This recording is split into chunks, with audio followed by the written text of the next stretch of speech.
This took place at Anime Midwest 2014. I went with my mom and my now ex-friend. It was one of the first conventions I ever attended, so I didn't cosplay. At the time, I didn't really know about Homestuck, but it was pretty easy to recognize the Homestuck cosplayers because of their horns and gray skin.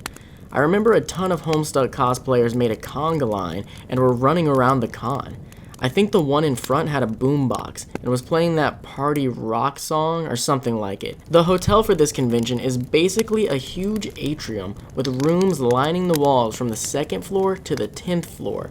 There were 4 elevators all facing each other in a circle in the middle of the large atrium area for people to get to their rooms. On the 2nd day of the con, one of the 4 elevators stopped working and could no longer be used. The con started putting staff members in all 3 remaining elevators and put limits on how many people could ride at once. This really slowed things down. I eventually found out from one of the staff members that the elevator broke down because a huge group of Homestuck cosplayers were getting too wild and broke it down. It's kinda strange because I think that this event is what pushed me to start getting into Homestuck. I just really don't understand why people are not more careful at cons. What were they even doing that ended up breaking an elevator? If there's a lesson in this, think about what you're doing. One group getting too rowdy can mess things up for everyone.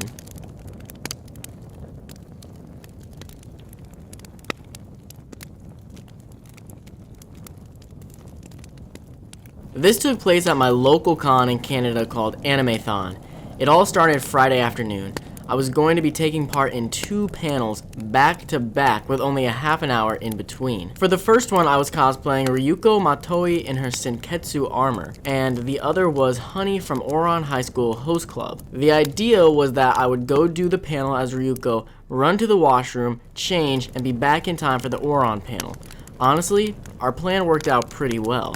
Hosting these 2 panels was an amazing experience. However, having to change cosplays means I ended up having to change shoes, which of course, I forgot in the hotel room. I'm actually really lucky because I have a good friend who was helping me get undressed and redressed. For the story, we'll call her Jay. Jay noticed I didn't have my shoes, so like the good friend she was, she ran off to go get them. However, she didn't know which pair I needed, so she brought all 3 sets of shoes I had for the con that weekend. I quickly got into the ones I needed and rushed off, thanking her for her help. The panel went just fine. Afterwards, we headed back to the room to relax for a bit.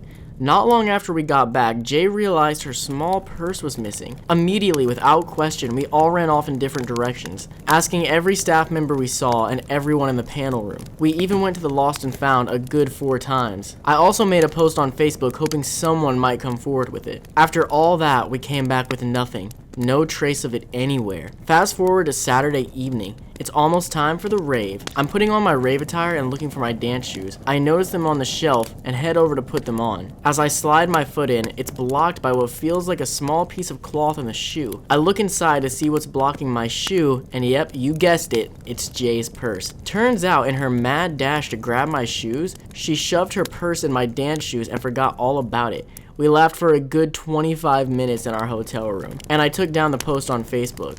We felt pretty stupid for not looking in the shoes, but we're glad we found her money.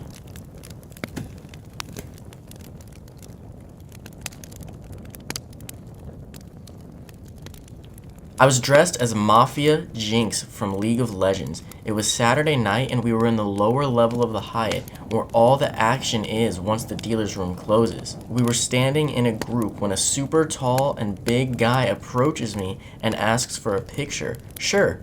We moved over and take the first picture. Nothing too weird about it, as his friend was taking a picture on his phone.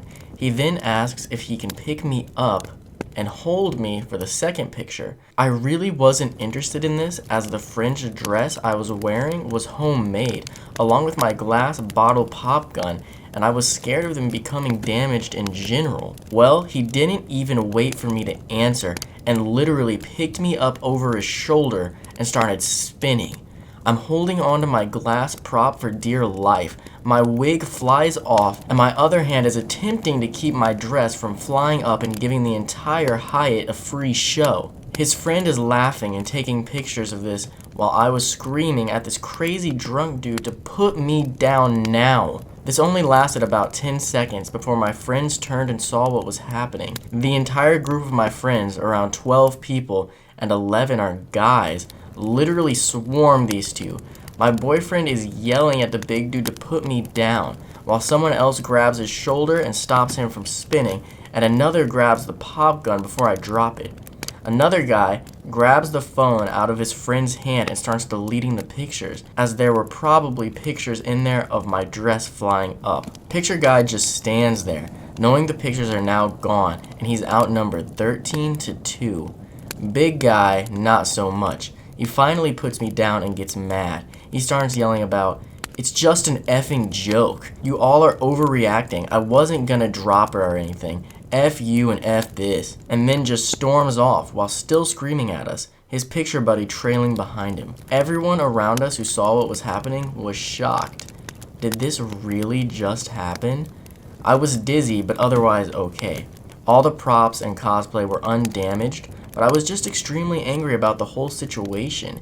You do not touch someone without their consent, and you definitely don't pick someone up and start spinning like a top. We tried to report him, but the con staff basically told us we were out of luck since we didn't know where he ran off to or his badge name, and I wasn't hurt.